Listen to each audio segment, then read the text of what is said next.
Okay, this is my shaman mystic, or mystic shaman. She's a human. She is level what? 35. And I wanted to make this video as a overview of the mystic class, the shaman slash mystic class in Everquest 2. The defiler is the other shaman option. I'm working on a defiler right now. Haven't got him high enough level to really know what it's about as far as the difference between it and the mystic. But here's what I can tell you about the mystic. It's a very solo friendly class, and it's a very group friendly class. Where it really differs from EverQuest 1 Classic, really, is that you can now melee just fine. Slow, this is my slow spell, which is, it's not as powerful as it could be, but it only decreases attack speed by 11.2. Now, maybe later this becomes a really critical spell, but for the time being, it's not a spell I really cast much. It's not necessary, and because the effect is so weak, I don't really feel like it makes much of a difference. Now, like I said, at this level, I'm not even at mid-level yet, so maybe that changes, I don't know, but anyway, that's one major difference, and the other stuff is really just the gameplay balance of EverQuest 2, and that you can actually melee mobs and survive of any class and not need a healer or not have to kite. You can just get in and fight.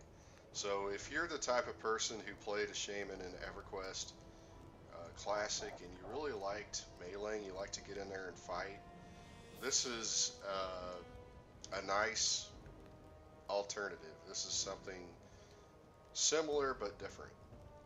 Now, I've tailored my character to be a melee type, and if you do, obviously this is a huge one. Increases attack speed of nearby allies by 20%, and I can actually come over here and check, is it applying to me? Yes, it is, which is great when your weapon, if you look towards the middle of this box, I can't mouse over it unfortunately, but if you look towards the middle of the box where it says delay is 7 seconds.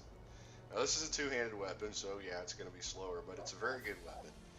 And I'm going to hold on to it until I outgrow it in a few levels, and I'm going to switch to hopefully a one-handed spear and shield. And when I do, I'm going to actually come down this tree right here. You get an ability called Dazing Bash, which I presume requires a shield, but I'm not sure.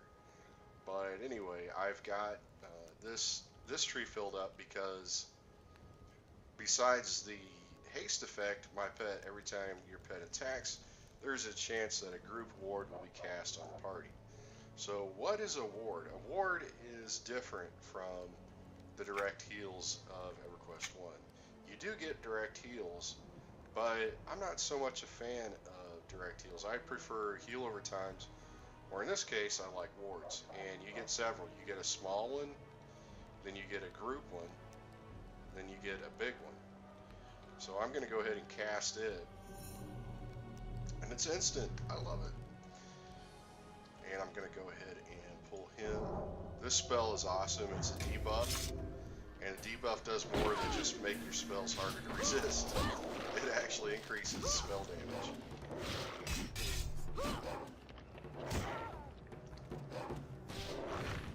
And your pet holds aggro just fine. I mean, you really got to nuke pretty hard to pull aggro out, which is nice.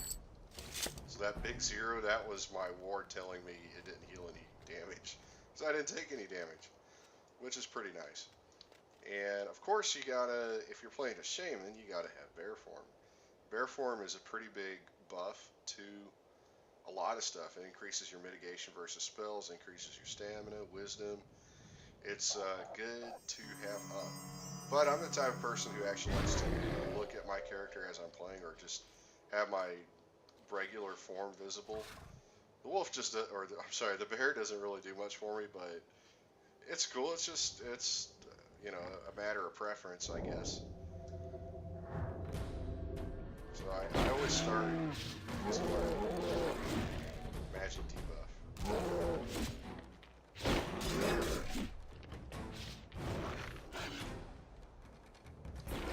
Now I can pretty much just back out. That might be able to handle it.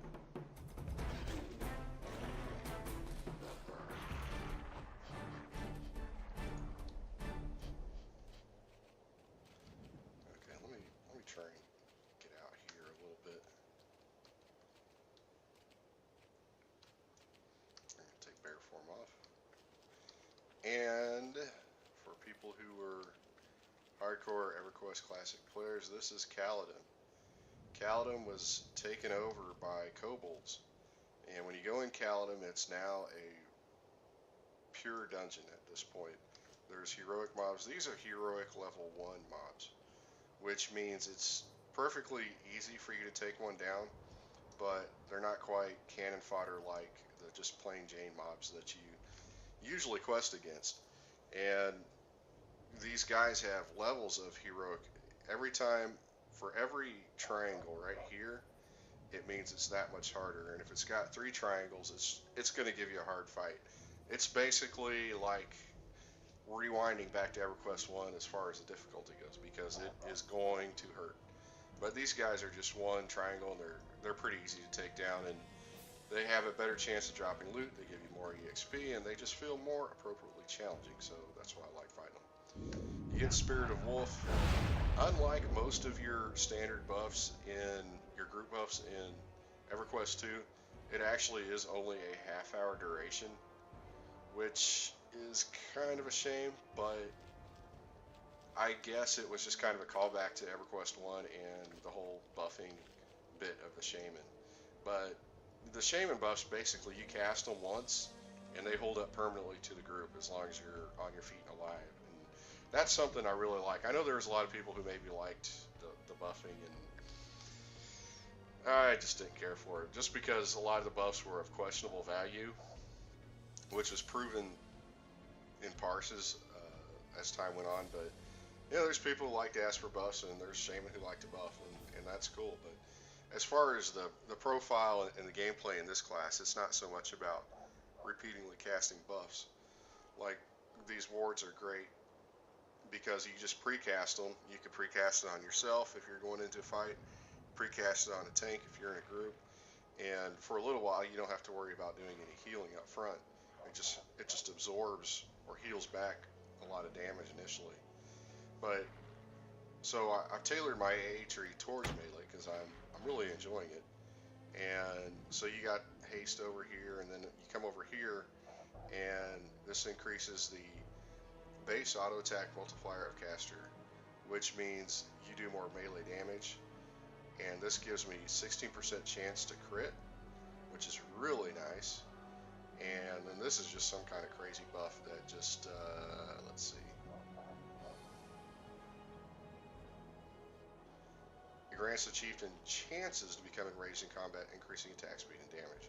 So basically it turns into a mega buff, like a mixture of haste and a DPS increase, which is nice, but I'm never really, I'm not sure what indicator you have for when it crits or procs for you. But over in the Mystic Tree, I've got actually quite a few unassigned points right now, and it's just really because I'm trying to know where to put them.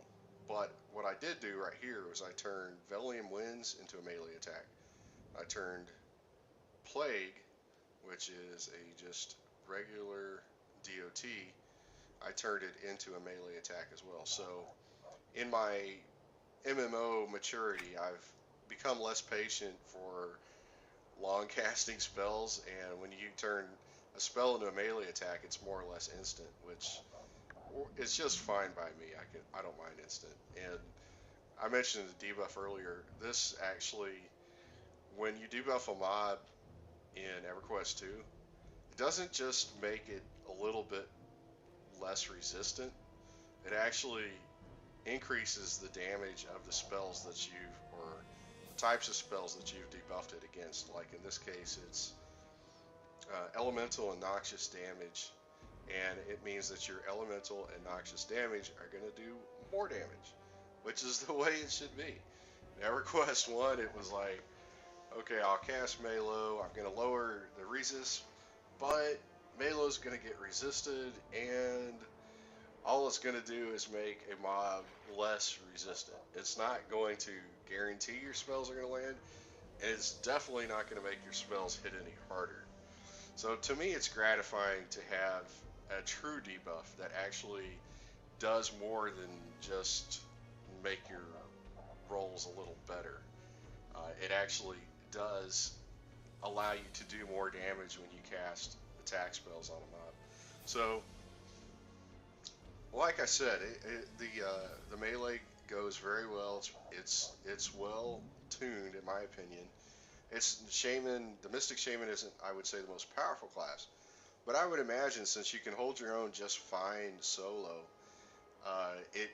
it's definitely on a higher end as far as classes goes, just because you've got wards, you've got the buffs, you can increase you have haste just by casting your pet. It's not a spell or a buff you have to keep recasting every 6 or 8 minutes, whatever it is for the Shaman on EverQuest. But I really like how the game plays better. The build, I guess you could say the vision for EQ2 over EverQuest 1. And if you're a meleeing shaman, this is right up your alley, because this is what I wished shaman were in EverQuest 1, because everybody knows you see shaman meleeing a lot in groups at low level, and a lot of shaman, I'm sure, wanted to keep meleeing as they got in higher level, and just you reach a point where it doesn't make any sense to really do any more meleeing, so you just don't anymore. But I like how melee is viable and, just perfectly, just well balanced to where it's actually just as good, if not better, than casting spells. So really, that's all I've got. It's funny because as I keep playing, I keep finding more and more AA trees, and some of them didn't jump out at me right away, like focus effects.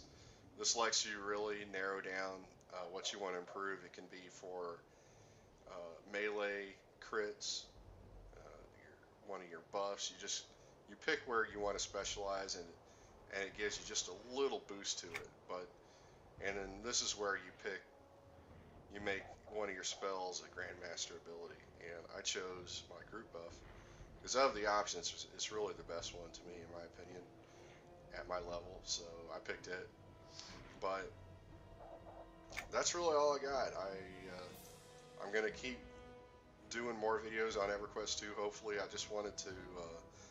just realized when I looked at other games like Path of Exile and remember how much everybody still loves Diablo 2, and I'm like, well, there's an MMO that actually gives you some crazy customization, and yeah, it's not World of Warcraft. It's not I guess as playable or as accessible, but it's still a good game, and it still has it's a certain appeal to me because basically I never finished it. I never got to max level, and I never rated and stuff like that. So there's a lot for me to do in this game. So anyway, that's all I got for today, and thanks for watching.